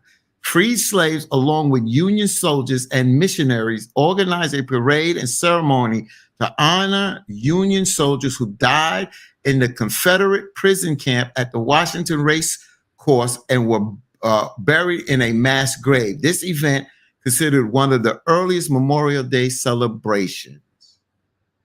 It is honestly the first Memorial Day held, honestly, in America was done by Black Americans. May 1st, 1865. We about history. We about breaking down the facts and to you. So we'll be missed if I didn't say that today. You need to know your history out there, folks. Real talk. That's real talk. I like that. So with that being said, I keep on hitting different camera angle. There we go. That's the one I wanted. All right, 6 minutes. 6 minutes to the top of the hour. Sister Jackson, give me some closing words. Let's get up out of here. Let's enjoy our memorial. Closing words. Look, don't mind the darkness, y'all. My light source was in the car, so Olivia had the car at work. So I'm using my phone, my camera phone, to light me. But I'm looking at something in my phone now, so the light is. You want me to bring this over to you? Something? I'm not on camera now, but I got a light source right here. Joe, bring me back on camera a minute. Yo, bring me back on camera. He can't even hit buttons, right? He ain't even driving. You need one of these light sources there? You need that? You need this? You need that, right? Yeah, exactly. And I don't even use that. Yeah, that's what's in the car. But today I want to hit up a passage because it ties in with what we spoke about. So I wanted to take us to Proverbs 29. Let's hit up Proverbs 29:14. No, Proverbs 29:15, where it reads, "The rod and reproof give wisdom, but a child left to himself bringeth his mother to shame. When the wicked are multiplied, transgression increaseth, but the righteous shall see their fall. Correct thy son, and he shall give thee rest. Yea, he shall give delight unto thy soul." So we got to correct our kids, y'all. We got to correct them. We have to lead them. We have to guide them, or we will be brought to shame one day. So have a blessed day. Have a safe day. No drinking and driving. No pork on that fork. But have a good time with family, friends. Do what you do. I'm excited because for me, although you guys know I don't celebrate any pagan holidays, but I will be celebrating Pentecost because that comes up. That's a high holy day in scripture. And that comes up this Friday, I believe, at sundown. So I'm really excited about celebrating with my family and friends the Feast of Pentecost. So you guys have a great day. Be safe. And we will see y'all tomorrow. Love y'all. Be good. Love you too, Jackson. I know one thing won't be on your fork. Won't be no pork. I tell you that. So let me say to our brothers and sisters and everybody that's in the chat, thank you for joining us on this special Memorial Day episode. Today, we honor all the brave heroes, especially our African-American heroes who have served and sacrificed for our freedom. Their legacy is a reminder of our resilience and strength. Let's continue to uplift their stories and carry forward the torch of progress. Stay inspired and see you tomorrow morning at 9 a.m. Eastern, 8 a.m. Central Time. Joe? Hey, real simple. Be better today than you were yesterday. Do something today to bless somebody in some way, some shape, form, some fashion that they cannot pay you back in no earthly shape, form, even if they wanted to. And always remember that there is no secret what God can do, what he has done for others, he willingly can do for you. For when God is with you, nothing or no one can stand against you. Listen, y'all have a blessed day. Enjoy your day. Enjoy family. Enjoy friends. Enjoy festivities. We'll see you tomorrow. Tomorrow is Tell the Truth Tuesday. And we out. God bless. Peace.